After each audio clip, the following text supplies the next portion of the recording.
ખર્ચો કર્યો, મોટા મોટા મંડપ અને મોટા મોટા બેન્ડ વાજા જો દેખાવ કર્યો તો પાછળથી તો એ ખાડામાં જ પડવાનું થાય છે.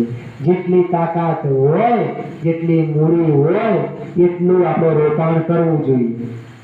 અંગદ કહે છે કે જવ ખરા પણ પાછો આવી ન શકું. જાંબુવંત કહે છે કે હવે હું ઘરડો થયો છું ને કે બલિરાજાને જ્યારે વામન અવતાર થયો અને ભગવાન વામન બટુક અવતારમાં બ્રાહ્મણ અવતારમાં ભગવાન આયા ત્યારે એક ઘડીમાં ભગવાનની પ્રદક્ષિણા 7 વખત ફર્યો હતો. 7 વખત ભગવાનની વિરાટ સ્વરૂપ લીધું પણ હું 7 વખત ભગવાનની પ્રદક્ષિણા ફરી ગયો. એટલી તાકાત છે પણ હવે ઘરડો થયો છે. તો એ વસ્તુ પણ સાચી, ઘરડા થો ને પછી તાકાત પર અભિમાન કરવું નહીં. મૂકી જાઓ કે હવે મારી તાકાત નહીં ચાલે, હવે મારા અંગો વીરા કાકા ધન્ય છે. તમને ધન્ય કથામાં અમદાવાદથી આવ્યા, ધન્ય છે. તો ઉંમર થાય તો રામ નામનું બળ લઈ લેવું.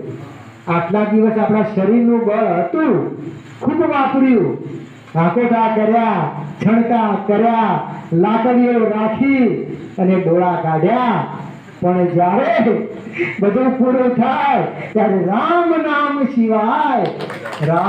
સિવાય કોઈ બળ, કોઈ તાકાત. અને જો આ રામ નામ એટલું બધું ઉપયોગી છે, આપણી આવનાર પેઢીને ખૂબ ઉપયોગી થશે. જુઓ, આપણું જીવન આપણા માટે નથી, આપણી પેઢીને, આપણા બાળકો માટે પણ આપણું જીવન છે, આપણા પૂર્વજો માટે પણ આપણું જીવન છે.